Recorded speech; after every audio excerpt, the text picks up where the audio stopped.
નમસ્કાર દર્શક મિત્રો, હું જીગર દેવાણી આપ સૌનું સ્વાગત કરું છું ચર્ચા છડે ચોકમાં. દોસ્તો, આપણે સૌ જાણીએ છીએ કે એપ્રિલ 2025માં યુએસ રાષ્ટ્રપતિ ડોનાલ્ડ ટ્રમ્પે તેમની અમેરિકા ફર્સ્ટ વેપાર નીતિના ભાગરૂપે ભારત સહિત અનેક દેશોની આયાતોને લક્ષ્ય બનાવતા પારસ્પરિક ટેરિફની શ્રેણી લાગુ કરી. આ ટેરિફ જેનું લક્ષ્ય કથિત વેપાર અસંતુલનને સંબોધિત કરવાનું છે કે ભારતના અર્થતંત્રે યુએસ સાથેના તેના વેપાર સંબંધો અને વિવિધ ક્ષેત્રો માટે નોંધપાત્ર અસરો ધરાવે છે. તમામ માહિતીની જો વાત કરીએ તો ભારત પર આ ટેરિફની આડઅસરોનું વ્યાપક વિશ્લેષણ થવું જરૂરી છે, કારણ કે 2 એપ્રિલ 2025ના રોજ ટ્રમ્પે તમામ યુએસ આયાત પર બેઝલાઇન 10% ટેરિફની જાહેરાત કરી, જેમાં નોંધપાત્ર વેપાર સરપ્લસ અથવા યુએસ માલ સામે ઉચ્ચ ટેરિફ અવરોધો ધરાવતા દેશો પર ઉચ્ચ પારસ્પરિક ટેરિફ લાગુ કરવામાં આવ્યા. ભારત માટે 26% ટેરિફ લાદવામાં આવ્યો હતો. શરૂઆતમાં 27% તરીકે અહેવાલ પણ આપવામાં આવ્યો હતો, પરંતુ પછીથી એ સુધારીને 26% થયો, જે અગાઉના યુએસ સરેરાશ ટેરિફ દર એટલે 3.3% કરતા નોંધપાત્ર રીતે વધારે છે.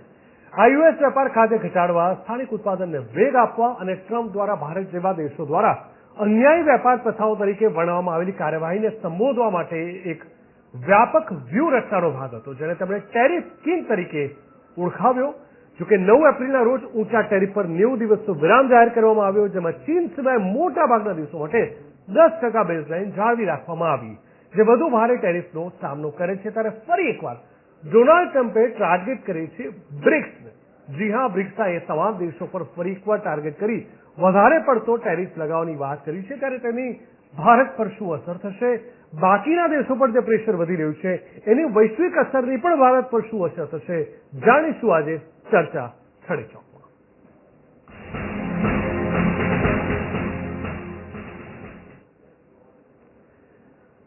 તો ડોનાલ્ડ ટ્રમ્પના ટેરિફથી ફરી એકવાર દુનિયામાં હલચલ મચી ગઈ છે. સોમવારે ટ્રમ્પે જાપાન અને દક્ષિણ કોરિયા સહિત 14 દેશો પર નો ટેરિફ લાદવાની જાહેરાત કરી. અગાઉ અમેરિકન રાષ્ટ્રપતિએ બ્રિક્સ પર નિશાન સાધતા મોટી ચેતવણી આપી હતી કે જે પણ દેશ અમેરિકાની નીતિનો વિરોધ કરશે તેના પર 10% વધારાનો ટેરિફ લાદવામાં આવશે. બ્રિક્સના સભ્ય દેશોએ ટ્રમ્પની આ ચેતવણીની આકરી ટીકા કરી.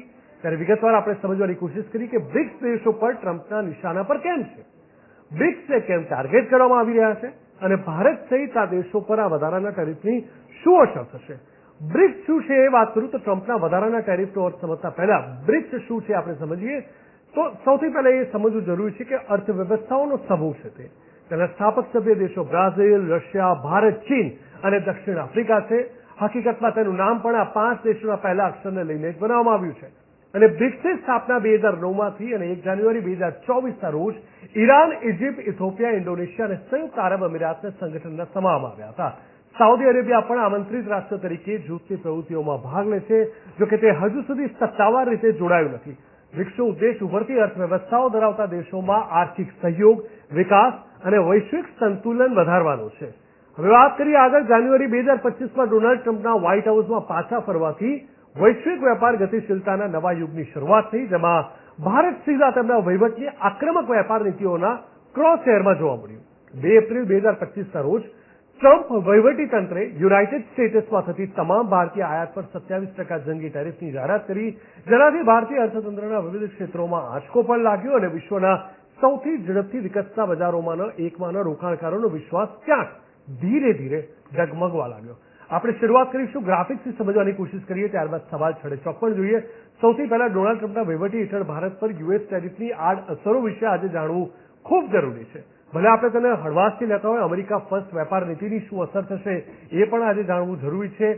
પહેલા ટેરિફ અને હવે સ્પેસિફિકલી બ્રિક્સને ટાર્ગેટ કરવામાં આવ્યું છે. ટેરિફ જેનું લક્ષ્ય કથિત વેપારને લઈને છે, ટ્રમ્પના ટેરિફ પર પૃષ્ઠભૂમિ પર શું અસર થશે એ પણ જાણવું આજે ખૂબ જરૂરી બની ગયું છે.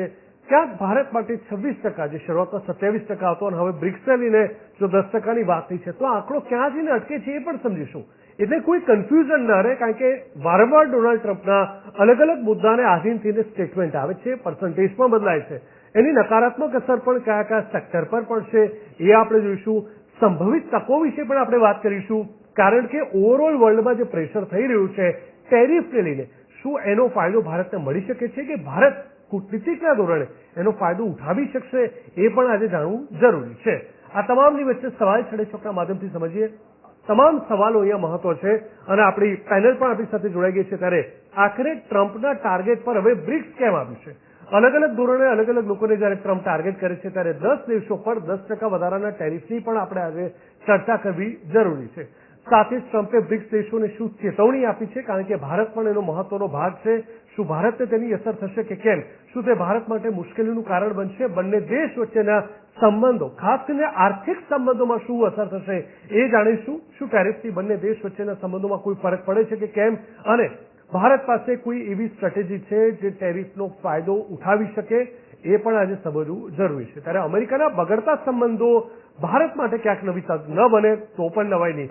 આપણી સાથે ચર્ચા માટે જેડી વ્યાસ, વિદેશ નીતિના જાણકાર પણ આપણી સાથે જોડાયા છે. જેડીબી ખૂબ ખૂબ સ્વાગત છે. જાનવી સુને આવી ચૂક્યા છે, વરિષ્ઠ પત્રકાર, તેઓ પણ જોડાઈ ચૂક્યા છે. આ સ્વાગત છે આપનું. અને માર્કેટ એક્સપર્ટ આપણી સાથે જોડાયા છે, નયનભાઈ પરીખ. નયનભાઈ, આપનું પણ સ્વાગત છે. વ્યાસ સાહેબ, શરૂઆત આપણાથી કરું કે આપણે સમજવાની કોશિશ જો કરીએ તો ટ્રમ્પનું આ 2025માં ક્યાંક કહી શકાય કે ટેરિફનું જે વલણ છે એ સ્ટેબલ નથી રહ્યું. પહેલા તો વારંવાર બદલાતું આવ્યું છે અને એ બદલાવમાં ક્યાંક ને ક્યાંક વારંવાર ભારત પણ આવી જાય છે. આપણે શરૂઆતમાં એવી ચર્ચા કરી છે કે જોઈવી અસર નહીં પડે, પરંતુ ઘણા એવા સેક્ટર છે જે ચાહે છે કે આ ટેરિફથી થોડા બાકાત રહે તો જ વધારે સારું. હવે એની આક્રમકતા વધી છે, તો શું લાગે છે કે એની શું આગળના સમયમાં અસર જોવા મળશે? હાજી જીગરભાઈ, જ્યારથી ટ્રમ્પ ઇલેક્ટ થયા છે ત્યારથી રોજ નવા એમના એક્ઝિક્યુટિવ ઓર્ડર નીકળેલા જ છે અને ઘણીવાર એમણે પલટવાર કર્યો છે. એમાં કોઈ નવાઈની વાત નથી. શરૂઆતમાં એમણે એમ કહ્યું કે બે વસ્તુને વધારે આગ્રહ કર્યો, એક તો વોરનો અને બીજો ટેરિફનો. હવે ટેરિફ માટે એ વખતે તો એમણે 50%, 75%, 200%ની બધી વાતો કરી અને એક હાવ ઊભો કરવાનો ટ્રાય કર્યો હતો.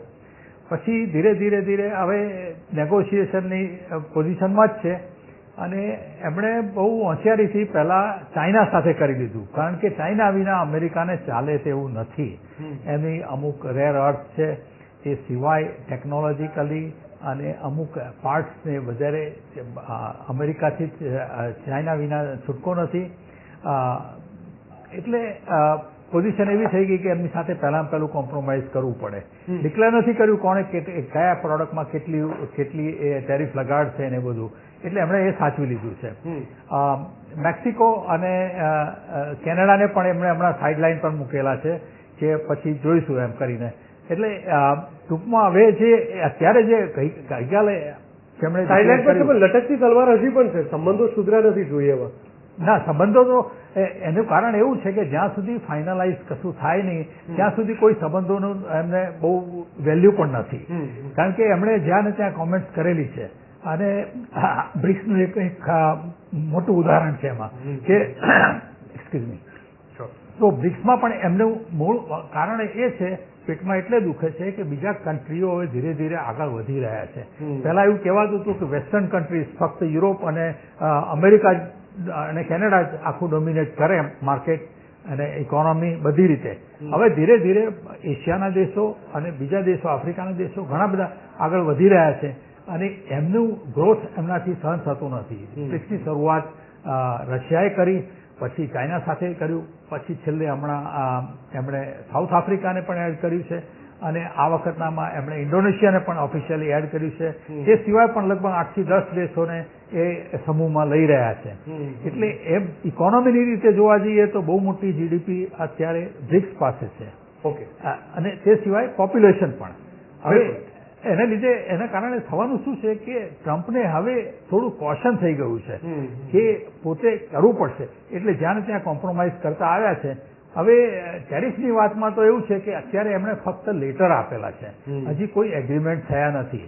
અને આજે સવારે એમ બોલ્યા છે કે અમે હજી આમાંથી પણ જો કોઈને કંઈક વાતચીત કરવી હોય તો અમે એના માટે તૈયાર છીએ. આમ ભલે 1 ઓગસ્ટ ફાઇનલ છે, આ વખતે કોઈ એક્સટેન્શન નહીં મળે, પરંતુ જરૂર પડશે તો અમે એક્સેપ્શન તરીકે કરીશું. એટલે હવે પહેલા કરતા થોડા કૂણા પડ્યા છે. અને બીજી બાજુ જોઈએ તો ટ્રમ્પના અમુક સોગઠા સાચા પડ્યા છે, એટલે એમને એની ફેવરમાં ગયા છે. ખાસ કરીને એમનું જે બિલ હતું, એક્સપેન્ડિચર બિલ, એમાં ઘણી બધી કોન્ટ્રોવર્સી હતી. ઘણા બધા ઇવન રિપબ્લિકન સેનેટર, કોંગ્રેસમેન પણ એની વિરોધમાં હતા. તે છતાં પણ છેલ્લે all well is and well is all well એમ કરીને તેમ કરીને એ પાસ કર્યું છે. એટલે ટ્રમ્પનું ક્યારેક આ રીતે વેવ્સ ઉપર છે એ આખી દુનિયા હવે જાણે છે. અને બ્રિક્સની બાબતમાં તો ખાસ એ જ જોવાનું છે એને કે ભાઈ આ એક ડોલરની જે ડોમિનેશન છે વર્ષોથી યુગોથી તો એ રહેવું જોઈએ. કારણ કે હવે બધા કન્ટ્રી પોતપોતાની કરન્સીથી ટ્રેડિંગ કરતા થઈ ગયા છે. જેમ કે ભારત રશિયા સાથે રૂપિયા અને રૂબલ સાથે જ આપણે ડાયરેક્ટ ડીલ કરે છે. એમાં વચ્ચે ઇન્ટરમીડિયેટ ડોલરની જરૂર નથી. એટલે બીજા દેશો પણ આ બાબતમાં જોઈ રહ્યા છે. ડિપેન્ડન્સી ઘટી રહી છે. હાજી, બિલકુલ બિલકુલ ચોક્કસથી આવશું તમારી પાસે.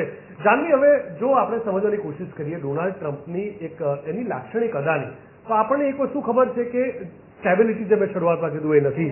બીજું એ છે કે બ્રિક્સને હવે ટાર્ગેટ કરે છે. હવે બ્રિક્સનું ઓવરઓલ વસ્તીમાં 45% જે બ્રિક્સનું કન્ટ્રીબ્યુશન છે, જીડીપીમાં જોઈએ તો આખા વર્લ્ડમાં 35% છે.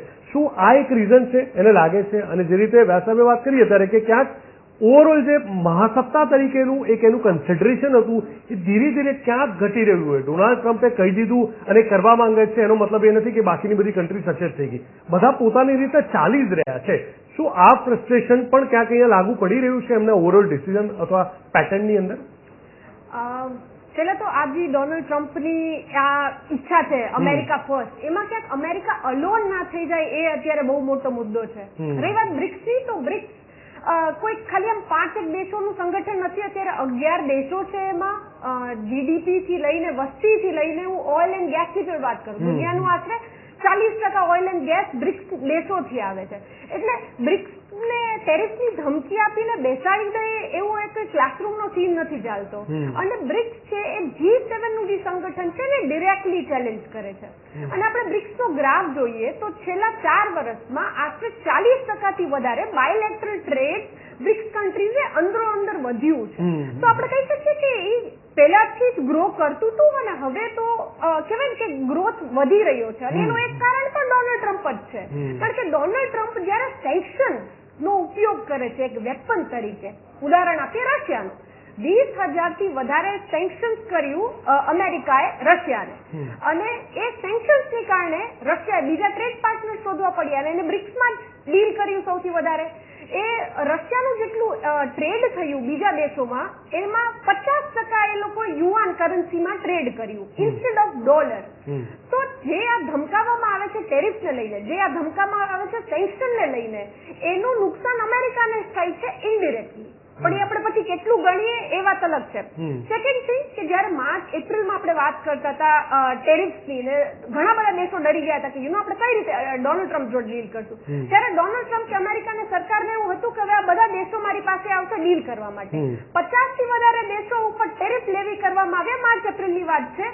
અને ડોનાલ્ડ ટ્રમ્પે ડીલ કેટલા દેશો જોડે કરી આજની તારીખમાં? ખાલી એક, યુકે જોડે. એટલે જો ડોનાલ્ડ ટ્રમ્પ કે અમેરિકાની સરકારને એવું લાગતું હોય કે હવે આ 2025માં તમે દેશોને ધમકાવો અને ટેરિફનું વેપનાઇઝ કરો તો કામ થઈ જતું હોય, આઈ ડોન્ટ થિંક કે 2025 દુનિયા એ રીતે કામ કરે. કરેક્ટ. અને બધા દેશોને હવે ખબર છે કે બિઝનેસ પેટર્ન શું છે અને માત્ર અમેરિકા નથી, સબસ્ટિટ્યુટ કઈ રીતે છે, વાયાબા કઈ રીતે બિઝનેસ થાય છે, બધા માટે રસ્તાઓ બધા જ ઓપન છે. એટલે કોઈ મોનોપોલી અમેરિકા માટે કોઈ એવી સેક્ટર પર ડિપેન્ડન્ટ નથી કે જો અહીંયા અમેરિકાની હોય તો આગળ વાત જ નહીં વધે કે ફાઇનાન્સ ટ્રાન્ઝેક્શન જ સ્ટોપ થઈ જશે, એવું નહીં થાય. નહીં ભાઈ, માર્કેટ ઉપર તમને શું લાગે છે? કારણ કે વૈશ્વિક માર્કેટની ભારત પર અસર આપણે મોટાભાગે જોતા હોય છે અને ભારત કરતા બીજા બધા દેશો પર વધારે ખતરો અત્યારે ટેરિફનો અથવા વધારે ગંભીરતાથી લેતા એવું લાગી રહ્યું છે. એની અસર તમે ભારત પર કેવી જોઈ રહ્યા છો? ભારત પર હું માનું છું કે આના થોડા એડવાન્ટેજીસ થશે, પ્લસ પોઈન્ટ, અને થોડા નેગેટિવ થશે. કોઈ પણ આપણે ભારતે એ પણ બતાવવાનું છે કે કોઈ આપત્તિને આપણે અવસરમાં કેવી રીતે પલટી શકીએ.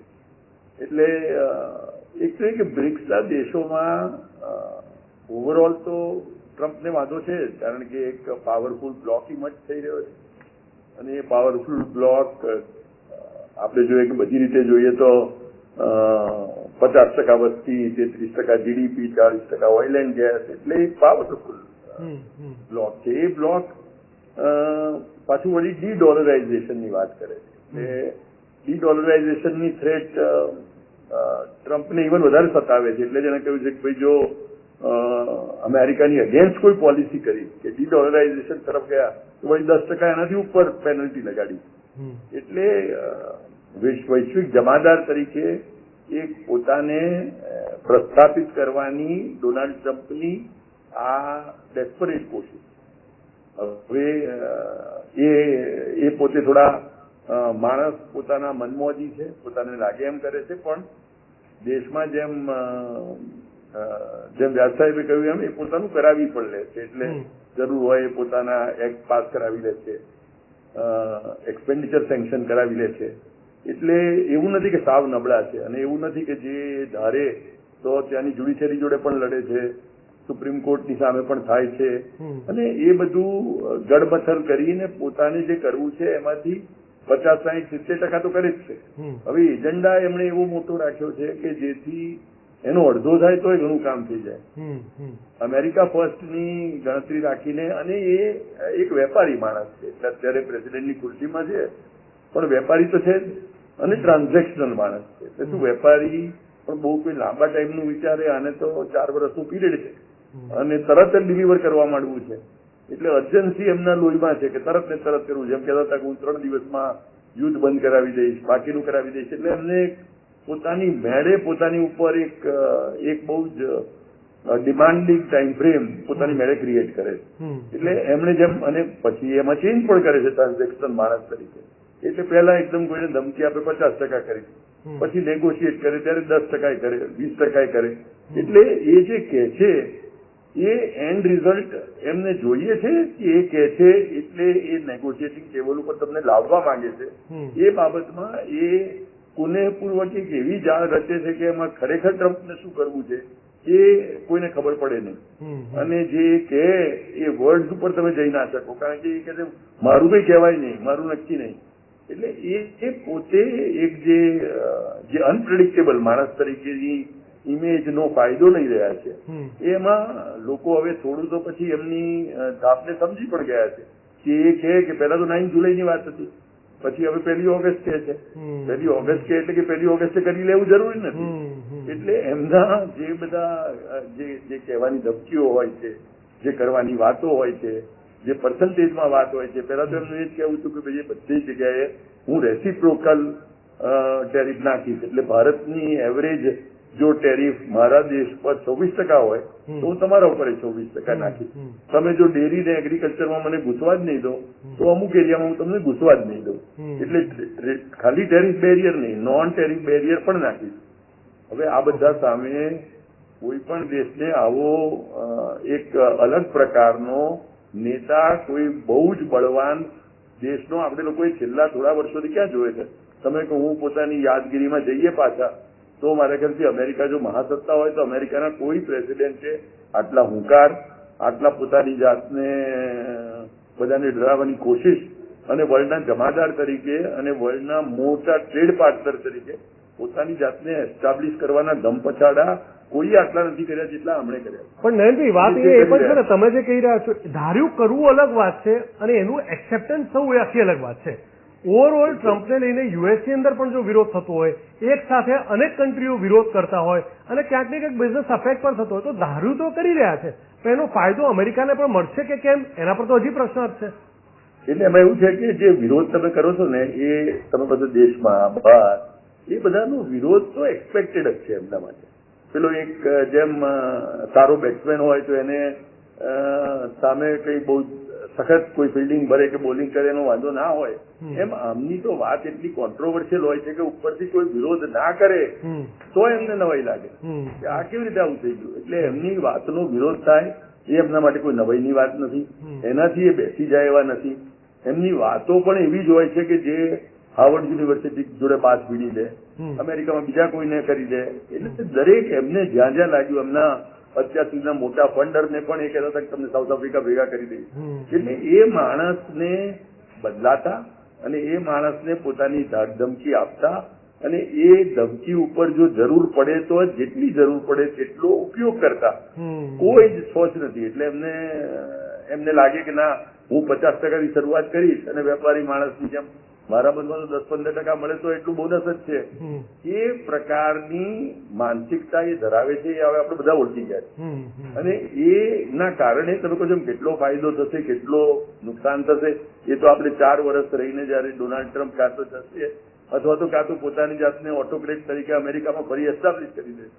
તેમાંથી એ જયારે બી થશે ત્યારે આપણે એની એક લેખાજોખા કરવા આપણે ફરી તમારી ચેનલ ઉપર વાત કરીને જોઈશું કે ખરેખર આમાં એમણે કેટલું ગુમાવ્યું અથવા કેટલું મેળવ્યું. પણ અત્યારે તો વર્ક ઇન પ્રોગ્રેસ છે, એટલે અત્યારે તો મેચ ચાલુ છે.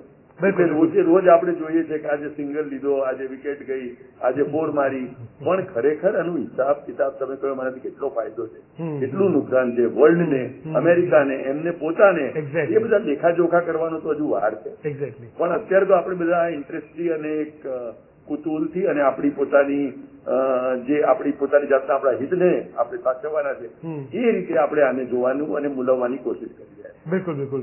હવે સાહેબ, વેપાર નીતિની અંદર જે નાટકીય પરિવર્તન વારંવાર થઈ રહ્યા છે એની પાછળના પર્પઝ ક્લિયર નથી થઈ રહ્યા હજુ પણ. ટેરિફ ચલો લગાડવા માંગે છે, વધારવા માંગે છે, ક્યારેક પોતે જ માફ કરી દે છે, ક્યારેક ટેમ્પરરી બ્રેક મારી દે છે. તો ક્યાંક એવું કહી શકાય કે એ પોતે કન્ફ્યુઝ છે અથવા એમનો જે પર્પઝ છે એ પોતે એક બિઝનેસમેન તરીકે ડીલ કરે અલગ વાત છે, પરંતુ એ કઈ જગ્યાએ બેઠા છે, એમની ઓથોરિટી શું છે? કારણ કે એક પોલિટિશિયનની જેમ કન્ટ્રીનું હિત પણ જોવું પડશે. જે રીતે કહેવામાં આવ્યું કે અમેરિકા ફર્સ્ટ, એ ખાલી કહી દેવું ઠીક નથી. સામે કેટલી જગ્યાએ ભૂતકાળમાં આપણે જોઈ ચૂક્યા છીએ કે ચીન એક એવું કન્ટ્રી હતું કે એક સાથે 14-16 કન્ટ્રી જોડે એના વાંધા હતા. હવે એ જ રસ્તા પર અમેરિકા જાણે આગળ વધી રહ્યું એવું લાગે છે, ખરું કે કેમ? હાજી જીગરભાઈ, આમાં એવું છે કે જે મહાસત્તા છે, દુનિયામાં નંબર 1 છે, એ આમ જોવા જઈએ તો અંદરથી ઇનસિક્યોર રહેવાની. કારણ કે એમને પોતાની મહાસત્તામાંથી કંઈ પણ છૂટી જાય હાથમાંથી એ એમનાથી કોઈ રીતે સહન થાય એવું નથી. એટલે એમાં પછી ડોલરની વાત હોય કે આ ટેરિફની વાત હોય અથવા તો એમના કન્ટ્રીની ઇનસાઇડ એમના પ્રોબ્લેમની હોય. હવે જો ડોનાલ્ડ ટ્રમ્પ પોતે સમજે છે કે ટેરિફ વધારશે તો ઇનકમિંગ જે માલ આવવાનો છે એની ઉપર તો કંટ્રોલ કરશે, તો પછી એને માલ વેચવાનો પણ છે. વર્લ્ડ ટ્રેડમાં એને ઉભા રહેવાનું છે, એમને પોતાના સાધનો, પોતાનું ટેકનોલોજી, પોતાનું એગ્રીકલ્ચર વેચવું છે.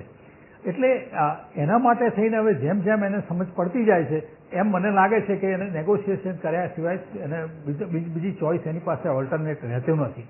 બીજું કે અમુક દેશો એવા છે કે જે ફૂલ્લી અમેરિકાના એક્સપોર્ટ ઉપર ડિપેન્ડન્ટ છે.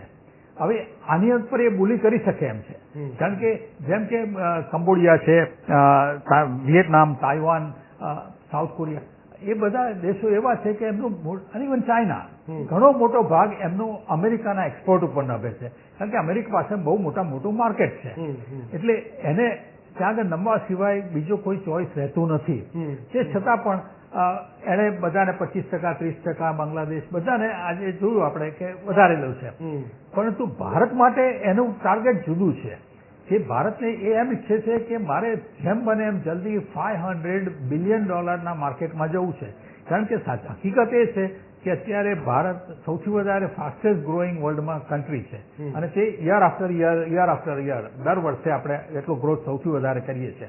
બીજું કે આપણી પાસે બહુ મોટું માર્કેટ છે અને એ માર્કેટમાં હવે એક ઇલિટ મેમ્બર્સ પણ છે કે જે બહુ જ એક્સપેન્સિવ અમેરિકાની સારી પ્રોડક્ટ્સ પણ ખરીદનારા છે, એવા બધા છે. આ માર્કેટને જો એ ટેપ ના કરે તો અમેરિકાને નુકસાન છે. એટલે ભારત માટે થઈને વધારે કોશિયસ છે, એટલે અત્યાર સુધી ડિસિઝન લઈ શક્યા નથી એવું હું માનું છું. અને જેમ કે નયનભાઈએ કહ્યું તેમ કે ટ્રમ્પ અનપ્રિડિક્ટેબલ છે બિલકુલ, અને એ અનપ્રિડિક્ટેબલ જ રહેવાના છે.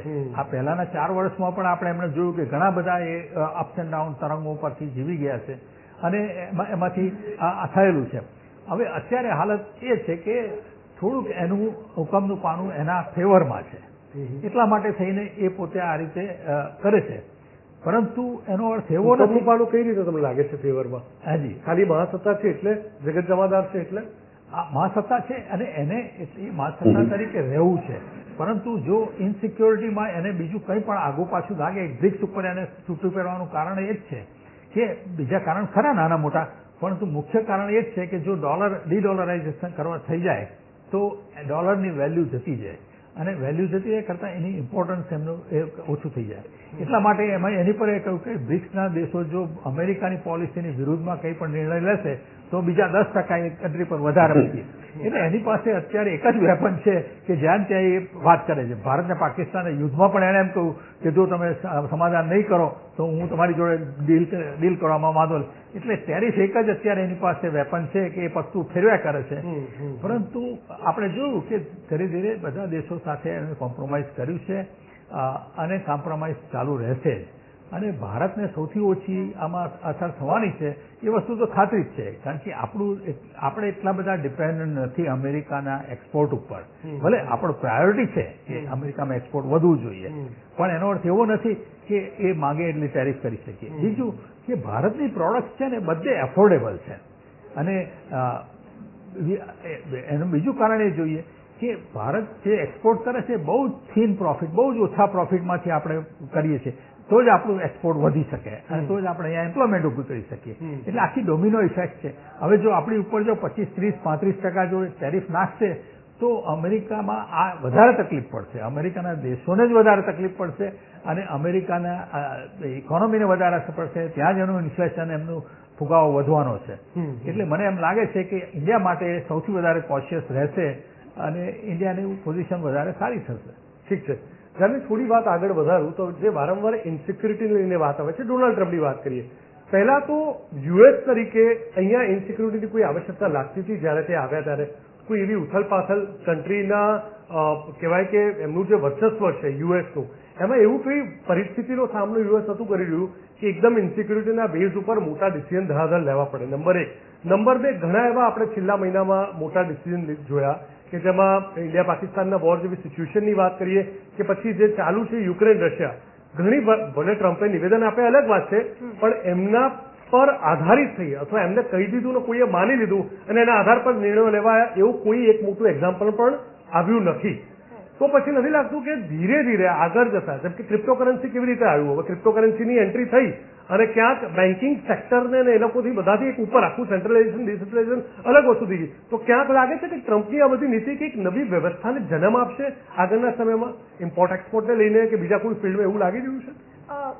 મને એવું લાગે છે કે જે પણ આઈડિયાઝ છે, રિફોર્મ્સના આઈડિયાઝ છે, એને ઇમ્પ્લિમેન્ટ કરવાની પણ એક પદ્ધતિ હોય છે. એવું નથી, અમેરિકામાં બીજા દેશોમાં પણ રિફોર્મ્સ આવે છે, પણ એ સિસ્ટમેટિક એક્ઝિક્યુશન હોય છે. મતલબ કે જે એક્ઝિક્યુશન કરવાનું છે ટ્રમ્પના જે આઈડિયાઝ છે એનું આઈ ડોન્ટ થિંક કે એ એક્ઝિક્યુશનમાં સફળ થઈ રહ્યા છે. ભલે એ ટેરિફની વાત હોય, એ વોર્સ રોકવાની વાત હોય, એ પીસની વાત કરે, બધામાં આઈ થિંક એક્ઝિક્યુશનમાં ફેલ થઈ રહ્યા છે. અને જો હું જ્યોતિષ તો નથી, પણ અત્યારે ટ્રમ્પના જે રિફોર્મ્સ છે એનું અમેરિકામાં અને દુનિયામાં શું અસર થઈ રહ્યો છે આપણે એ જાણીએ. અત્યારે ડોલર છે એ પાછલા 50 વર્ષમાં આજે એક વીકેસ્ટ. અમેરિકાના અત્યારે સર્વે થયો તો 50 કરતા વધારે નાગરિકો એવું કહે છે કે અમને ત્રીજી પાર્ટી જોઈએ છે. આજની તારીખમાં અમેરિકામાં ત્રીજી પાર્ટી એટલે America party Elon Maske launch કરી દીધી છે. અને ડોનાલ્ડ ટ્રમ્પના જે રિફોર્મ્સ છે એની કારણે એક તો આપણને કઈ રીતે અસર થાય, તો જયારે ડોલર વીક પડે છે ત્યારે ઇન્ડિયા અને બીજા ઘણા બધા દેશોનું રિઝર્વ અમેરિકન બેંક્સમાં છે, એટલે ઇન્ડિરેક્ટલી ડેફિનેટલી ઇન્ડિયાને ઇમ્પેક્ટ કરે. સેકન્ડ ઇઝ રેમિટન્સીસ ઉપર ટેક્સ લગાવે ડોનાલ્ડ ટ્રમ્પ, એટલે કે જે બી આપણા અમેરિકામાં કોઈ પરિવાર હોય એ લોકો જો આપણને પૈસા મોકલે તો એ ટેક્સેબલ ગણાશે. તો એની કારણે ઇન્ડિરેક્ટ ઇમ્પેક્ટ બહુ આવી રહ્યા છે. હવે દેશો એની જોડે કઈ રીતે લડી રહ્યા છે? ડોનાલ્ડ ટ્રમ્પે બસ હમણાં જ અનાઉન્સ કર્યું 25 થી 40% ટેક્સ આપણા જ નેબરિંગ કન્ટ્રીઝ ઉપર. હવે એક વેક્યુમ ક્રિએટ કરી રહ્યા છે ડોનાલ્ડ ટ્રમ્પ એની પોલિસીઝ, અને એનો ફાયદો ચાઇના ઉઠાઈ રહ્યા છે. કઈ રીતે? તો કે ચાઇનાએ આસિયાન કન્ટ્રીઝ જેની ઉપર ડોનાલ્ડ ટ્રમ્પે ટેરિફ રાખ્યા અને ચાઇનાએ કીધું કે no, we will have a free trade agreement with ASEAN countries. 10 જેટલા આસિયાન કન્ટ્રીઝ જોડે ફ્રી ટ્રેડ અગ્રીમેન્ટ કર્યું. અને ઇન્ડિયા પણ એ વેક્યુમનો ફાયદો લઈ રહ્યો છે, કારણ કે ઇન્ડિયન ગવર્મેન્ટે પણ અનાઉન્સ કર્યું કે we will work on 10 countries, ASEAN countries જોડે આપણે પણ ફ્રી ટ્રેડ અગ્રીમેન્ટ કરી લઈએ. એટલે જે વ્યવસ્થાઓ છે, જે સંસ્થાઓ બહુ જૂની છે, ત્યાં અમેરિકા નંબર 1 ઉપર હતું, એ જગ્યા અમેરિકા પોતે જ ખાલી કરી રહ્યા છે. અને એનો ફાયદો એ આપણા માટે એક ઓપોર્ચ્યુનિટી છે. ચાઇના લઈ રહ્યું છે, ઇન્ડિયા લઈ રહ્યું છે, અને હું ફ્રાન્સને પણ જોઈ રહી છું. ફ્રાન્સ પણ એક થર્ડ ઓપ્શન તરીકે ઉભરવાની કોશિશ કરી રહ્યું છે કે જો તમે અમેરિકાને ટ્રસ્ટ ના કરી શકો ને ચાઇના તમને લોન આપી અને કહેવાય ને ડેપ્થમાં નાખી દે, તો તમે ફ્રાન્સને પણ એક ઓપ્શન તરીકે જોઈ રહેશો. એટલે જે રીતે ચાઇનાની તો ઇનફેક્ટ ટેન્ડન્સી રહી છે, આપણે શ્રીલંકા કહીએ, પાકિસ્તાન કહીએ, એ તો ઓપોર્ચ્યુનિટી આ વસ્તુની જોતી હોય છે. ડેફિનેટલી. એટલે અત્યારે બહુ ઇન્ટરેસ્ટિંગલી મલ્ટીપોલારિટીની વાત આપણે વર્ષોથી કરી રહ્યા છે, પણ ફર્સ્ટ ટાઈમ મલ્ટીપોલારિટી ગ્રાઉન્ડ પર દેખાઈ રહી છે કે અત્યારે આપણે ના કહી શકીએ કે એક જ દેશ મહાસત્તા છે. અત્યારે સ્કોપ છે, ઓપોર્ચ્યુનિટી છે બીજા દેશોને પણ મહાસત્તા બનવાની. આઈ થિંક એ સૌથી વધારે અગત્યની વાત છે અત્યારના ટાઈમ. જે રીતે નયનભાઈ જાનવીએ વાત કરી, ક્યાંક એનો સાર એવો નીકળશે ભવિષ્યમાં એવું લાગી રહ્યું છે? હાથના કર્યા હૈયે વાગશે? મને લાગે છે કે ડોનાલ્ડની જે મેડનેસ છે એમાં એક મેથડ છે, અને મને પેલું અત્યારે તો બધાનું અલગ માનવું છે, પણ મને એમ લાગે છે કે એનાથી અમેરિકાને ફાયદો થઈ પણ શકે. જો અત્યારે એવું છે કે બધા ભલે વાતો બધી કરે, આપણે બી કરીએ કે આપણે બ્રિક્સમાં કરી લઈશું, વેપાર બધું કરી લઈશું, પણ આજની તારીખમાં અમેરિકા બિગેસ્ટ બાયર છે વર્લ્ડમાં. આપણો બિગેસ્ટ ટ્રેડ પાર્ટનર અમેરિકા છે. આપણે સૌથી વધારે એક્સપોર્ટ ત્યાં કરીએ, એટલે એક્સપોર્ટમાં ચાઇનાનો સૌથી વધારે પાર્ટનર મોટો એ છે. હવે તમે નાના નાના દેશોમાં કંઈક કામો કરશો, ના નથી, પણ એ બધું કરીને થોડું પેટ ભરાવાનું છે. તમે જે અમેરિકાની જે વિશાળ બાઇંગ કેપેસિટી છે, અમેરિકાનો જે આજે મહાસત્તા તરીકે આટલા વર્ષનો એક દબદબો છે, એ લોકોએ જે પોતાનું ફાઇનાન્શિયલ મસલ ઉભા કર્યા છે, એ લોકોએ પોતાનો જે મિલિટરી મસલ ઉભો કર્યો છે, ઈરાન જેવા દેશ ઉપર જે એમણે હુમલો કર્યો, એમાં ના યુનોને પૂછ્યું, ના કશું કર્યું, પોતાની મેળે એક હુમલો કરી દીધો. એટલે એ અમુક પોતાની ધમકીઓ જે આપણે અત્યારે એને બ્લફ માનીએ એની ઉપર એક્ટ કરી શકે છે, એ પણ એમણે બતાવ્યું. કેટલા વર્ષો પછી અમેરિકાએ ડાયરેક્ટ કોઈ દેશમાં અંદર જઈને આવો હુમલો કર્યો, જે આપણને કોઈ આશા અપેક્ષા કશું જ નહોતી કે આવું તો નહીં જ કરે. એવી રીતે હું માનું છું કે અત્યારે જે કરી રહ્યા છે એનું જો પોઝિટિવ રિઝલ્ટ અમેરિકા માટે આવે તો એવું થશે, જો અત્યાર સુધી આપણો જે અમેરિકા માં બધી ચીજો આપણે ત્યાં આવે છે અને આપણી ચીજોને ત્યાં ટેરિફ લાગે છે, એમાં મોટો ફરક. એટલે આપણો એવરેજ એમનું કેવું છે કે 26% ટેરિફ તમે લગાડો છો, તો 26% ટેરિફ હવે અમે પણ લગાડીશું. આ બધું કરવાથી કદાચ ટોટલ એને 26% નો ફાયદો ના થાય, પણ અત્યાર સુધી અમેરિકાની સરકારે આ બાબતમાં પ્રયત્ન જ નથી કર્યો. એટલે અમેરિકાના રીતે જુઓ તો એમની ભલે મેથડ બરાબર નથી, એમનો વ્યવહાર રફ છે, એ ગમે તે દેશના રાષ્ટ્રપતિઓને પોતાના ઓફિસમાં બોલાવીને આપણે પ્યુન જોડે વાત ના કરીએ એવી રીતે કરે છે. એટલે બધી ઘણા એમનામાં તકલીફો છે, પણ અમેરિકાને આ બધું ગાંડપણ કરીને કોઈ માણસ આગળ લઈ જઈ શકે અથવા એવી શક્યતા ઉભી કરે અથવા એવો ગાંડો ગહેલો રિસ્ક વાળો પ્રયત્ન કરે, એ તો એમણે કર્યું છે. એટલે આના કારણે ટેરિફમાં એ ભલે નહીં કહે તમારા જેવી ઇક્વલ ટેરિફ નહીં થઈ જાય, પણ અત્યાર સુધી તો તમે સાવ અમેરિકાનું એક પેલું બજાર એવું હતું કે અમુક લોકો અથવા અમેરિકાના અમુક લોકો માને છે કે બોડી બામણીના ખેતર છે, તમે કોઈ પણ ચીજ ત્યાં નાખી શકો અને અમેરિકાને બીજે એક્સપોર્ટ કરતા તકલીફ પડે. એ બધી જે ટ્રેડ પ્રત્યે અમેરિકાની અત્યાર સુધી થોડી ઉદાસીનતા હતી અને થોડી ઉદાર વાતો હતી, એ બધી હવે એમણે બદલવાની વાત ચાલુ કરી છે. અને એ કદાચ એ ધારે છે ત્યાં નહીં પહોંચે, પણ થોડું પણ પહોંચે તો અમેરિકાની ઇકોનોમી જે અત્યારે થોડી તકલીફમાં હતી એમાં બદલાવ આવી પણ શકે, એ શક્યતા હું નકારી નથી રાખતો. ઠીક છે. બીજું વ્યાસ મારે એ સમજવું છે કે ક્યાંક કારણ કે આ આખી આર્થિક પેટર્નને આપણે સમજવાની કોશિશ કર્યા છે, લડાઈ આર્થિક મોરચે વધારે ફાયદો લેવાની છે. ઇલોન મસ્ક એમાં બહુ મોટો એક રોલ પ્લે કરી શકતા હતા એવું વચ્ચે લાગતું હતું, પરંતુ એમની બિહેવિયર પેટર્ન અને ડિમાન્ડ જે છે એ ક્યાંક મેચ ન થઈ, તો ક્યાંક લાગે છે કે આ એક મોટી ઓપોર્ચ્યુનિટી ગુમાઈ. હવે તો એકદમ પ્રોપર એ વિરોધી થઈને સામે આવી ગયા છે. એટલે અમેરિકા પોતાના પગ પર ક્યાંક અમુક અંશે કુહાડી મારી રહ્યું એવું કહી શકાય ખરા? કારણ કે મેડનેસ છે અલગ વાત છે, આક્રમકતા છે અલગ વાત છે, પણ સેન્સેબલ ડિસિઝન હોવા અલગ વાત છે. એ છે કે નહીં એના પર બહુ મોટો પ્રશ્ન છે. હાજી, પહેલા તો હું એ કહું કે ઇલોન મસ્ક પોતે સેલ્ફ મેડ બિલિયોનર છે અને પોતે એક્ઝેક્ટલી એને આખું બિલ્ડ કર્યું છે એનો એમ્પાયર.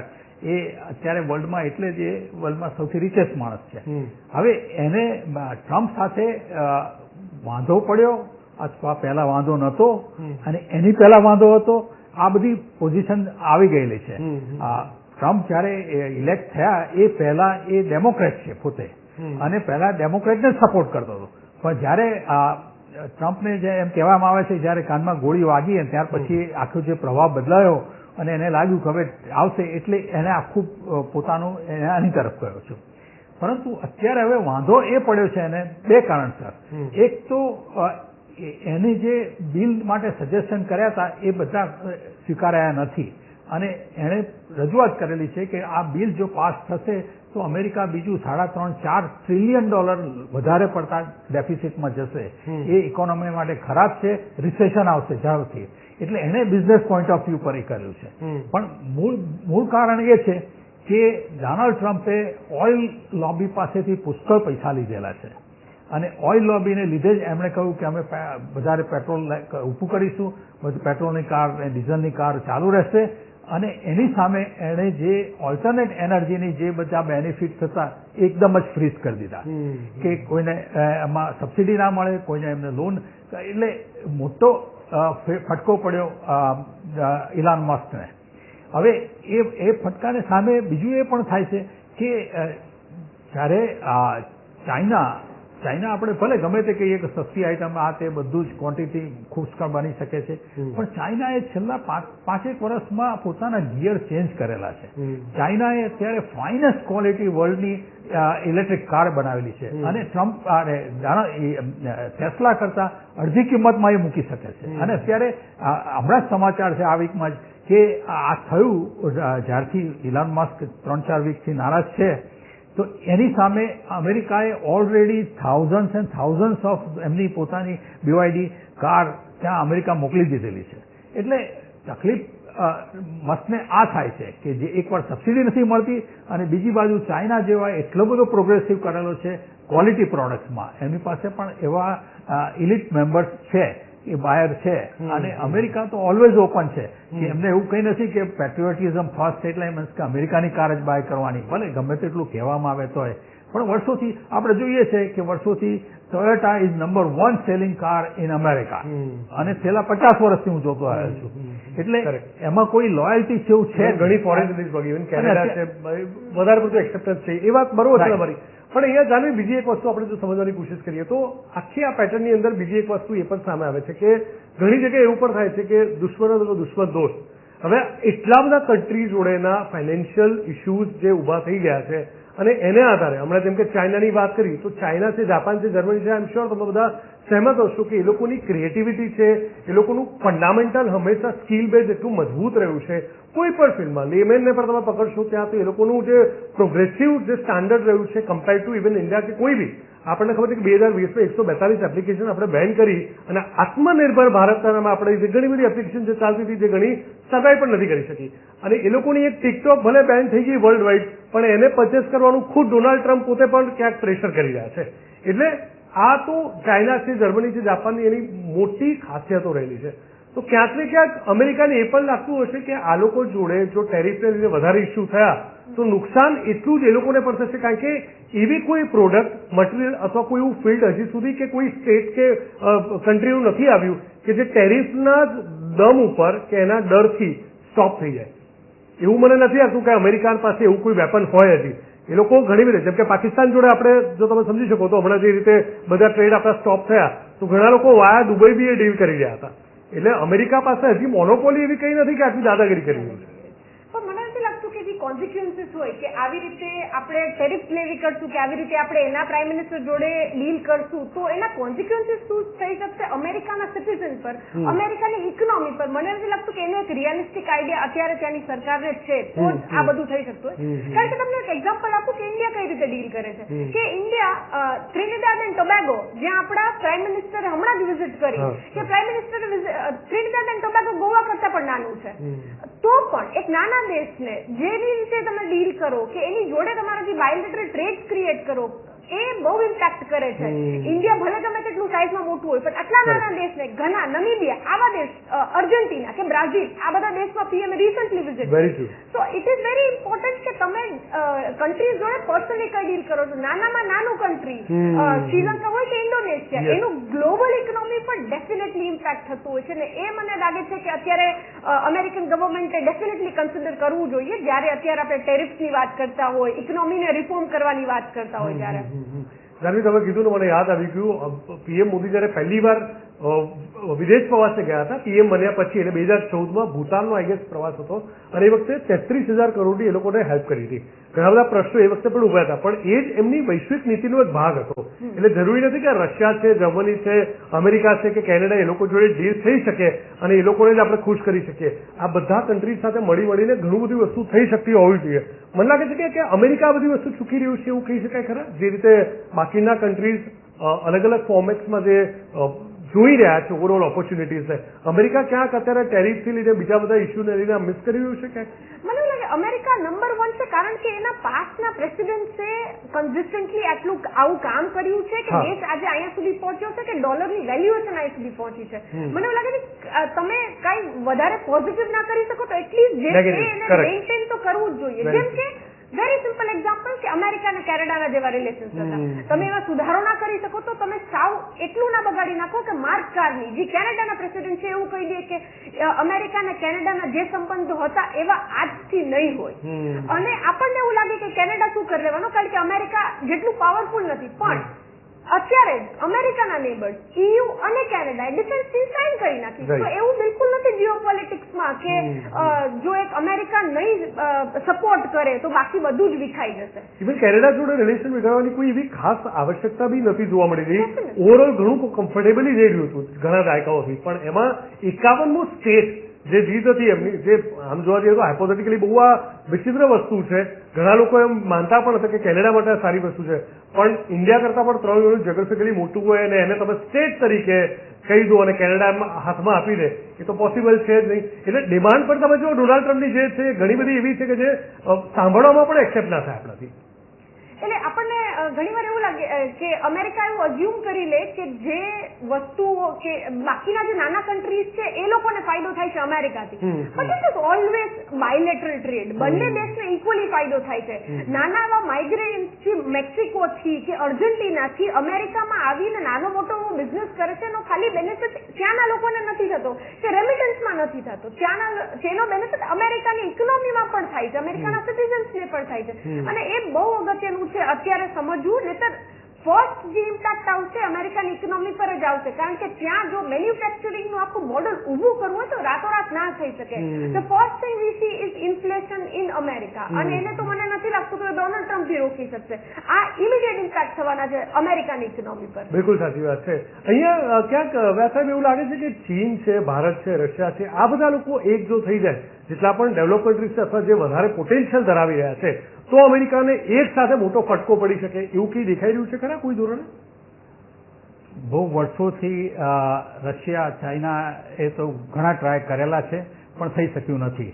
અને ખાસ કરીને હું અમેરિકા બાબતમાં એક વસ્તુ બહુ ચોખવટ કરવા માંગુ છું કે અત્યાર સુધી જોઈએ તો ચાઇના, મેક્સિકો અને કેનેડા આ ત્રણેય કન્ટ્રીઓએ અમેરિકામાં પોતાનો માલ ડમ્પ કરેલો જ છે. હવે કેનેડાની વાત કરીએ તો કેનેડા ઓપન ટ્રીટી હતું કે નો ટેરિફ, કંઈ જ નહીં, એટલે આખું કેનેડા નભ્યું છે અમેરિકા ઉપર છે, કારણ કે અત્યાર સુધી એમને કંઈ આપવાનું આવતું જ નહોતું, બસ લેવાના જ આવતા હતા. અને અમેરિકા ઘણું બધું પોતાનું કામ કેનેડાને પણ આપતું હતું, પડોશી દેશ. એ જ રીતે મેક્સિકોએ પોતે સ્ટ્રેટેજિકલી ઓપોર્ચ્યુનિટી ઊભી કરી છે. એમણે ચાઇના સાથે સારા સંબંધ બાંધી ચાઇનાએ પોતાની પ્રોડક્ટ ઘણી બધી ફેક્ટરીઓ મેક્સિકોમાં નાખી દીધી, એટલા માટે કે એમને લોજિસ્ટિકલી પણ ફાયદો થાય. અને મેક્સિકોએ જે ફ્રી ટ્રેડ એગ્રીમેન્ટ હતો ત્રણેય કન્ટ્રી સાથે, કે ચાઇના, મેક્સિકો, કેનેડા અને અમેરિકા ફ્રી ટ્રેડ, અત્યાર સુધી અમેરિકાનો ઘણો બધો લાભ લીધેલો છે. ટ્રમ્પની આ નજરમાં છે કે ક્યાં સુધી અમે આ રીતે કરતા જઈશું. એક બાજુ જોઈએ તો બીજા કન્ટ્રીઓ આગળ નીકળી જાય છે અને પોતાના કન્ટ્રીમાં એને જો જ્યાં સુધી અમેરિકા ફર્સ્ટ, અમેરિકાના લોકો માટે કંઈ નહીં કરે તો એ આ અમેરિકાનું ફ્યુચર નહીં રહે, અને એને કારણ છે. બીજી તમે વાત કરી આજે પાકિસ્તાન અને ઇનસિક્યોરિટીની વાત થઈ, તો અમેરિકા નંબર 1 છે, એ તો છે વર્ષોથી અને રહેતું રહ્યું છે. એ સિવાય આપણે જોઈએ તો અમેરિકાને પોતાના ઇનસાઇડ પ્રોબ્લેમ નથી. ફાઇનાન્સ એજ્યુકેશન છે ત્યાં આગળ, ફાઇનાન્સ હેલ્થકેર છે, ફાઇનાન્સ રિસર્ચ, ટેકનોલોજી, કદાચ વર્લ્ડની કોઈ કંપની એને નથી પહોંચી શકવાની. એટલે એ પોઝિશનમાં એ પોતે ડિક્ટેટ કરે એ થોડું સ્વાભાવિક પણ બને છે. હવે ચાઇનાએ જે પાકિસ્તાન સાથે કોરિડોર તૈયાર કરી અને આખા યુરોપથી પોતાનો માલ મોકલવા માટેનો આખો જે પ્લાન મૂકેલો છે, અમેરિકાને આ નજર આની પર છે કે ધીરે ધીરે જો એટલું મોટા પ્રમાણમાં થઈ જાય એટલા માટે જ એક પાકિસ્તાનના નસીબમાં એક જ વસ્તુ છે કે એ સ્ટ્રેટેજિકલી જીઓગ્રાફિકલી એવી જગ્યાએ પોઝિશન છે કે એ કોર્નર પર અમેરિકાને ઇન્ટરેસ્ટ છે કે જ્યાંથી તે અફઘાનિસ્તાન ઉપર, ઈરાન ઉપર અને ચાઇના ઉપર ત્રણેય ઉપર નજર રાખી શકે એમ છે. આ એક જ વસ્તુ એવું કારણ છે માટે થઈને જ એણે દોસ્તી રાખી છે. બાકી અમેરિકાને કેટલા વર્ષોથી પાકિસ્તાન સાથે કોઈ જ સંબંધ છે નહીં અને હતો પણ નહીં. પરંતુ આ વસ્તુને એકલા ટ્રમ્પ નહીં, ટ્રમ્પ પહેલા પણ આ વસ્તુની આ લોકોએ ધ્યાન રાખેલા છે, પણ અત્યાર સુધી ફ્રી ટ્રેડના નામ પર જે બેનિફિટ બધા લઈ ગયા છે અમેરિકાને, એ અત્યારે રેસિપ્રોકેશનમાં ટાઈમ આવી ગયો છે. એટલે ઇટ્સ અ પેબેક ટાઈમ. કારણ કે જો અમેરિકાનું પોતાનું $37 ટ્રિલિયન જો દેવું હોય, પોતાની જીડીપીના 126% જો ડેટ હોય, તો દુનિયામાં આટલું બધું ડેટ એને સહન ના થઈ શકે. આપણે ડેવલપ કન્ટ્રી. હા, એટલે એમને પોતાની પોઝિશન રાખવી છે. એટલે પણ આ બી એક વિચારવા જેવી વાત છે ને. ઇનફેક્ટ આપણે ગુજરાતની વાત કરીએ છીએ, 25 વર્ષમાં જુઓ તો અત્યારે 4-5 લાખ કરોડનું જે ઓવરઓલ લાયબિલિટી થઈ ગઈ છે. પણ ડેવલપ કન્ટ્રીમાં આપણે હંમેશા ગુજરાતને કહીએ છીએ, એક્ઝામ્પલ તરીકે ગુજરાતને આપીએ છીએ. આંકડાઓ એટલા ચોંકાવનારા, એટલા દુઃખદ છે કે આપણને એ પ્રશ્નાર્થ બી ઉભો થાય કે શું આ સેન્સિબલી આને આપણે ડેવલપ કહી શકીએ ખરા. ખેર, આની ઉપર આપણે જો જાણવી, આપણે સમજવાની કોશિશ કરીએ તો હમણાં જાપાન અને દક્ષિણ કોરિયાને જે રીતે ટાર્ગેટ કર્યો 25%નો એ લોકો એક લેટર પણ આપ્યો છે અને એમાં કંઈ પણ દીધું છે કે કા સ્વીકારો કા જોઈ લેજો. તો આ ઠીક છે, ફ્રી ટ્રેડમાંથી તમારે બહાર આવવું છે, પણ દેર મસ્ટ બી અ પ્રોસેસ. કામ લેવાની, કામ કઢાવવાની, there must be a certain process. પણ આ જે થઈ રહ્યું છે જાણે યુદ્ધ જ કરી નાખવું હોય એવું લાગે છે. તો સામેવાળી કન્ટ્રી અચાનકથી એક્સેપ્ટ કેવી રીતે કરી શકશે? અમેરિકા એના પરસેપ્શનથી સાચું છે કે ઝીરો સાવ ના ચાલે ફ્રી ટ્રેડ, પણ સામે એ બી તો વિચારતો ને, ફ્રીમાંથી એકદમ 25%, 40% ચૂમા, વચ્ચે તો 100% ટ્રેડની બી ધમકી એમને આપી હતી. તો આ સામેવાળી કન્ટ્રી બી કેવી રીતે એક્સેપ્ટ કરે? પહેલા તો જાપાન ઉપર આટલું ટેક્સ લેવી કર્યું એ એક સરપ્રાઇઝિંગ વાત હતી, બીકોઝ જાપાન તો ક્લોઝ પાર્ટનર છે યુએસનો, આપણે હિસ્ટોરિકલી પણ જોઈએ તો. હવે ત્યાંથી ડોનાલ્ડ ટ્રમ્પ અમેરિકાની સરકાર કરી છે વર્લ્ડ ટ્રેડ ઓર્ગેનાઇઝેશનના રૂલ્સની પણ અગેન્સ્ટ છે. કારણ કે વર્લ્ડ ટ્રેડ ઓર્ગેનાઇઝેશનના રૂલ્સને આપણે જોઈએ તો કોઈ કન્ટ્રી તમારા ઉપર વધારે ટેક્સ નાખે તો એને કાઉન્ટર કરવા બંને દેશો એનું ટેક્સ ઘટાડી દે, એ સોલ્યુશન છે. નાકી બંને કન્ટ્રી કે સ્પેશિયલી એક દેશ ટેક્સ એકદમ વધારી દે. તો જે થઈ રહ્યું છે એ લીગલી પણ, અને WTO ને તો યુએસ માન્યતા આપે છે, તો પણ એ એની અગેન્સ્ટ જઈ રહ્યું છે. First thing. સેકન્ડ થિંગ, અત્યારે કે જાપાન કે કોરિયાની અત્યારે ઓવરઓલ કન્ટ્રીમાં એવું થઈ ગયું છે કે તમે ડોનાલ્ડ ટ્રમ્પ કે અમેરિકા જોડે કઈ રીતે ડીલ કરો છો એની કારણે એક પ્રેસિડેન્ટ કે પ્રાઇમ મિનિસ્ટર ની અપ્રુવલ રેટિંગ્સ પણ ઇમ્પેક્ટ થઈ જાય છે. I give you an example. મેક્સિકોનું બહુ નાનો દેશ, અમેરિકાનો નેબર, અને એમાં ક્લોડિયા શેમ્બોન કરીને જે એના પ્રેસિડેન્ટ છે એનું અપ્રુવલ રેટિંગ બહુ લો હતું. પણ એ જયારે અમેરિકા આટલું બુલી કરતું હતું, આટલા ટેરિફ નાખતું હતું, બોર્ડર સિક્યોરિટી વધારતું હતું, ત્યારે જે આ ક્લોડિયા એમના પ્રેસિડેન્ટ છે એ એમની સામે સ્ટ્રોંગલી ઉભી રહી અને એમને કીધું કે ના, આપણે આપણી સોવરેનિટી પહેલા અને આપણે આને ડોનાલ્ડ ટ્રમ્પના જે ટેરિફ છે એની જોડે ડીલ કરશું. બોર્ડર સિક્યોરિટીમાં પણ એને સપોર્ટ કર્યું અને એના અપ્રુવલ રેટિંગ ઇમ્પ્રુવ થઈ ગયા. સડનલી મેક્સિકો દેશમાં એ એક બહુ સ્ટ્રોંગ પ્રેસિડેન્ટ તરીકે એની ઇમેજ ઉભરાઈને બહાર આવી. તો અત્યારે એ પણ જોવા છે કે જાપાન હોય, કોરિયા હોય કે ઇવન ઇન્ડોનેશિયા કે કંબોડિયા જેવા દેશો એ કઈ રીતે ડીલ કરે છે ટેરિફ જોડે. અને મને ડેફિનેટલી લાગે છે કે એશિયન કન્ટ્રીઝમાં તો immediate partner would be China or India, કે જ્યાં આપણે વધારે બાયલેટરલ ટ્રેડ ઇન્ક્રીઝ કરી શકીએ. કારણ કે હવે ફ્રી ટ્રેડ અગ્રીમેન્ટ આપણા નેબરિંગ કન્ટ્રીઝમાં જ થઈ રહ્યું છે, તો જ્યાં ટેરિફ હોય ત્યાંથી ડાયવર્ટ કરીને આ સાઈડ આવી શકે એવું સંભાવના છે, પોસિબલ છે. પણ તમને કઈ કઈ જગ્યાએ એવું લાગે છે? મારો એક અગત્યનો સવાલ છે કે જે ડિપ્લોમેટિક વેમાં આપણે સમજીએ તો એવી કયા, કારણ કે આટલા બધા કન્ટ્રી જોડે ફાઇનાન્શિયલી ઇસ્યુઝ ઉભા થયા છે, તો જેનો ભારતને ફાયદો મળી શકે એવું કઈ જગ્યાએ કયા કયા સેક્ટરમાં લાગી રહ્યું છે, તો ભારતે એગ્રેસિવલી એપ્રોચ કરવો પડશે? કારણ કે આપણને ખબર છે કે ભારત હંમેશા એક સારું ઓપ્શન તમામ કન્ટ્રી માટે રહ્યું છે, ઇન્ક્લુડિંગ યુએસ ઇનફેક્ટ. તો કઈ જગ્યાએ તમને એવું લાગે છે કે જે ભારતે આનો ફાયદો ઉઠાવવો જોઈએ, જે બીજી બધી કન્ટ્રી આ ટેરિફ અથવા બીજા વોરના કારણે કંટાળેલી છે? પેલું તો જે ઇન્ડિયા EU તરફ હવે ધ્યાન આપી રહ્યું છે કે EU ને પણ નવા પાર્ટનર્સની જરૂર છે. તો EU ના જે અત્યારે પ્રેસિડેન્ટ હતા એ રિસન્ટલી દિલ્હીમાં વિઝિટ કર્યું, પ્રાઇમ મિનિસ્ટરને મળ્યા. તો EU અને ઇન્ડિયાની જે પાર્ટનરશિપ છે એ ઇન્ક્રીઝ થઈ શકશે, ડેટ્સ નંબર 1. યુરોપિયનના બીજા કન્ટ્રીઝ જોડે ઇન્ડિવિડ્યુઅલી બાયલેટરલ ટ્રેડ ઇન્ક્રીઝ કરવા માટે ટુ સમ એક્સટેન્ટ ફ્રી ટ્રેડ અગ્રીમેન્ટની વાત ચાલી રહી છે, એ ડેફિનેટલી થઈ શકે. હવે ઇન્ડિયા ઉપર કેટલું ટેરિફ પાસ કરે છે યુએસ ગવર્મેન્ટ એ અગત્યનું છે, કારણ કે એનાથી ખબર પડશે કે આપણા નેબરિંગ કન્ટ્રીઝ ઉપર કેટલું છે, આપણા ઉપર કેટલું છે. એ કમ્પેરિઝનમાં કેટલો એડવાન્ટેજ ઇન્ડિયાને મળે છે એ ડિસાઇડ કરશે કે ઇન્ડિયા મેન્યુફેક્ચરિંગનું જે વેક્યુમ છે એ કરી શકશે કે નહીં. કે જો ચાઇના ઉપર વધારે ટેરિફ છે, ઇન્ડિયા ઉપર ઓછા છે, ડેફિનેટલી ઇન્ડિયા ઉપર ટેરિફ છે પણ ઇન્ડિયાને ફાયદો છે. તો એ રીતે જે કમ્પેરેટિવ એનાલિસિસ થાય તો વધારે આઈડિયા આવે કે ઇન્ડિયાના આ જે ટેરિફ વોર છે એનો કેટલો બેનિફિટ થઈ શકશે. પણ અપાર્ટ ફ્રોમ અમેરિકાને બી હું સાઈડમાં રાખું તો પણ મને એવું લાગે કે ઇન્ડિયા ડેફિનેટલી ઇન્ડિયન ગવર્મેન્ટ વધારે પાર્ટનર્સ જોઈ રહી છે, કારણ કે ટેરિફ આપણે ઇન્ડિયા ઉપર ઓછા નાખવા આવે તો બી જે એક સ્ટેબિલિટીની વાત છે, જે એક પોલિસી ડિસિઝન કન્ટિન્યુ થઈ રહી છે એની વાત છે, એ અત્યારે અમેરિકામાં કે ડોનાલ્ડ ટ્રમ્પની અંદર એટલી જોવામાં નથી આવી રહી.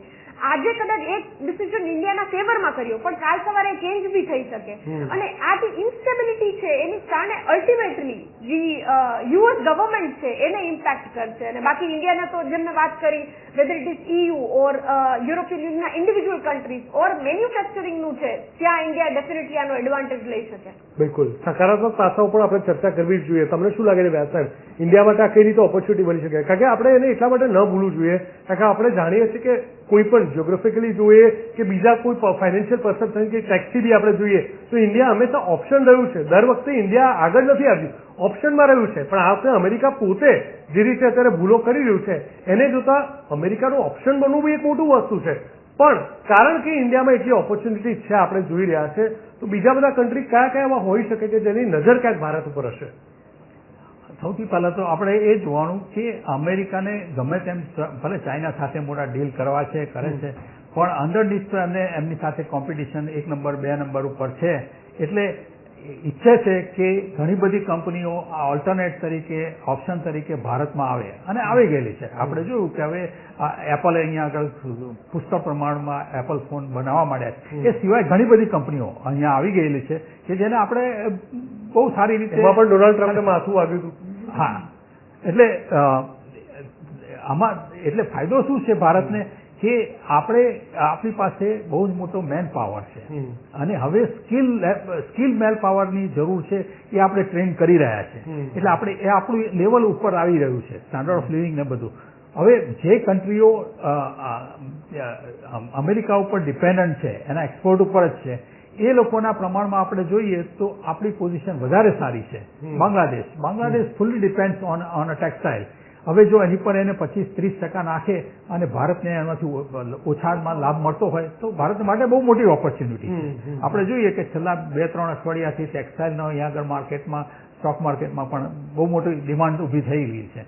આ સિવાય ફાર્માસ્યુટિકલ્સ કે જેમાં ભારતની એક મોનોપોલી છે, કારણ કે આપણે દુનિયાની બધી દવાઓ ભલે ઘણા બધા કન્ટ્રી બનાવે છે, અમેરિકા પોતે પણ બનાવી શકે છે, રિસર્ચ કરી શકે, પરંતુ જે કિંમતે આપણે બનાવીને વેચી શકીએ છીએ એ દુનિયાનો કોઈ દેશ કરી શકે એમ નથી.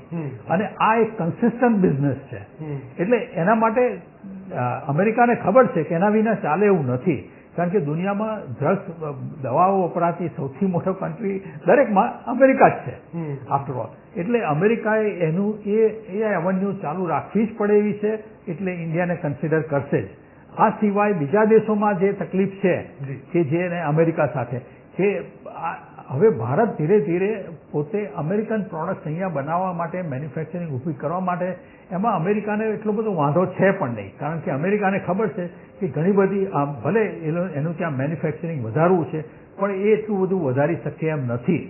એમણે બધા ટ્રાય કરી દીધેલા છે અને એમની પાસે અત્યારે જે ટેકનોલોજી છે એ જ એમનું મોટું ટ્રમ્પ કાર્ડ છે કે જેનાથી એ વર્લ્ડમાં સારામાં સારી રીતે અત્યારે પોઝિશન પર છે. હવે એ જ ટેકનોલોજી કંપનીઓ જ્યારે ભારતમાં આવે અને ભારતમાં એમ્પ્લોયમેન્ટ ઊભું કરે એ ભારતને ફાયદો જ છે. એટલે હવે ભારતને કોઈની સાથે કોમ્પિટિશન કરવાની જરૂર જ નથી, બધાની સાથે આપણે પાર્ટનરશિપ થઈ ગઈ છે. તમે આ કીધું ને એના પર આપણે આગળ વધીએ તો જાનવી, તમને લાગે છે કે ઓબ્વિયસલી આપણે વાત અત્યારે અમેરિકાની કરી રહ્યા છીએ, પણ થોડુંક વલણ જો ભારત બદલે તો જેમ કે ચાઇના છે એ પણ એક બહુ મોટો બિઝનેસ આપી શકતું હતું અને આપી રહ્યું હતું, તો આવા ઘણા બધા મોટા કન્ટ્રીઝ જોડે થોડું જો વલણ બદલવામાં આવે તો ક્યાંક ફાયદો થઈ શકે એવું છે? ના ડેફિનેટલી કે અત્યારે ઇન્ડિયા જે રીતે બીજા કન્ટ્રીઝ જોડે નેગોશિએટ કરી રહ્યું છે, પહેલું તો I think India China relations improve થવાના છે અને અત્યારે બંને ગવર્મેન્ટ કામ કરી રહી છે કે એ આપણો ગલવાન ક્રાઇસિસ પછીનો સૌથી મોટો ચેલેન્જ હતો અને ત્યાં હું બાયલેટરલ ટ્રેડ વધારે જોઈ રહી છું ઇન ફ્યુચર. એટલે જે સૌથી મોટું ક્રાઇસિસ સિચ્યુએશન વાળી જગ્યા હતી ત્યાં જ આપણે પોઝિટિવ થઈ રહ્યો છે અને ઓબ્વિયસલી જેમ બીજા દેશોની વાત કરી કે જ્યાં ઇન્ડિયા બેનિફિટ લઈ શકે છે. પણ મારે એક પ્રોબ્લેમ એરિયા વિશે બી ડિસ્કસ કરવું છે, સ્ટીલ અને એલ્યુમિનિયમ. એના ઉપર ટ્રમ્પની સરકારે 25% ટેક્સ માર્ચમાં નાખ્યો હતો. હવે એ કહે છે કે હું 50% કરી નાખીશ. હવે એલ્યુમિનિયમ એન્ડ સ્ટીલ એક પેપર ક્લિપ થી લઈને કાર, ફ્રીજ બધામાં યુઝ થાય છે અને વેસ્ટ બેંગોલમાં સૌથી વધારે અત્યારે લોકો એની કારણે બિઝનેસ ઉપર અસર થઈ રહી છે કારણ કે એલ્યુમિનિયમ અને સ્ટીલ ઉપર ટેક્સ છે. મને લાગે છે કે આ એક મુદ્દો બહુ અગત્યનો છે કારણ કે આ એલ્યુમિનિયમ અને સ્ટીલ બધી જ જગ્યાએ યુઝ થઈ રહ્યું છે અને જો એની ઉપર 50% ટેક્સ થઈ ગયો તો ઘણા બધા બિઝનેસ ઉપર ઇવેન્ચ્યુઅલી ઇન્ડિયામાં અને યુએસમાં બંને જગ્યાએ ઇમ્પેક્ટ થશે. બિલકુલ વાત સાચી છે. એટલે આ વસ્તુ સમજવી એટલે જ મેં શરૂઆતમાં જયારે ઇન્ટ્રો વખતે કીધું કે કડકાઈથી આક્રમકતા સાથે થોપી દેવું અલગ વાત છે ને એ ડિસિઝન સેન્સેબલ હોવા અલગ વાત છે અને એટલા જ માટે આપણા માટે અને બીજા દેશ માટે ઓપોર્ચ્યુનિટી ડાયરેક્ટલી કે ઇનડાયરેક્ટલી ક્યાંક ને ક્યાંક ઊભી થઈ રહી છે. વ્યાસ સાહેબ અને જાનવી, આ બંનેનો ખૂબ ખૂબ હૃદયપૂર્વક ધન્યવાદ. જે રીતે આપણે આજે સમજવાની કોશિશ કરી એમના વ્યૂહાત્મક પગલાં જે છે 2025માં દર્શક મિત્રો ડોનાલ્ડ ટ્રમ્પના વહીવટીતંત્ર દ્વારા લાદવામાં આવેલા યુએસ ટેરિફ ભારત માટે જે પડકારો ઉભા કરે છે, જેમાં નિકાસ સ્પર્ધાત્મકમાં ઘટાડો, સંભવિત ફુગાવો અને સાથે સાથે શેરબજારમાં અસ્થિરતાનો પણ એક મોટો સમાવેશ થાય છે. આ તમામની વચ્ચે ભારતની ઓછી નિકાસ નિર્ભરતા, વૈવિધ્યસભર બજારો અને ચાલુ વેપાર પણ એક મોટો ભાગ ભજવે છે. હવે કૃષિ, ડેરી, ઓટોમોબાઈલ જેવા તમામ ક્ષેત્રો પર ક્યાંક જોખમો છે. એલ્યુમિનિયમની પણ, સ્ટીલની પણ આપણે અત્યારે વાત કરી લીધી. એટલે બારીકાઈથી જો સમજવામાં આવે તો થોડુંક પેનિક થઈ રહ્યું છે એ સમજી શકાય છે. પણ જો વધારે વ્યૂહાત્મક રીતે વિચારવામાં આવે અને ઓપ્શન્સ અને ઓપોર્ચ્યુનિટીઝ જો સમજવાની કોશિશ કરવામાં આવે તો ક્યાંક લાગે છે કે ભારત માટે પણ આગળના સમયમાં એક મોટી તક ઊભી થઈ શકે છે અને આગળના સમયમાં બાકીના દેશોની નજર કેવી ભારત ઉપર પડે છે અને શું નવી તક ઊભી થાય છે એ તો ભવિષ્યમાં જ ખબર પડશે. પરંતુ ડોનાલ્ડ ટ્રમ્પ અત્યારે જે કરી રહ્યા છે એનો ફાયદો એમને મળશે કે કેમ, ક્યાં કેવી રીતે મળશે, એનું પરિણામ શું આવશે એ હજી કેવું ઘણું અઘરું છે કારણ કે એમના કયા સ્ટેટમેન્ટ ફાઇનલ છે અને આગળ ડિસિઝન નહીં લે એ આપણને ખબર નથી. ચર્ચા થઈ ચૂકવા બસ અત્યારે આટલું જ. દેશ, દુનિયા અને ગુજરાત રાજ્યની પળે પળની વિગત અને સમાચાર માટે આપ જોતા રહો TV13 ગુજરાતી, હસ્તી ગુજરાતી. નમસ્કાર.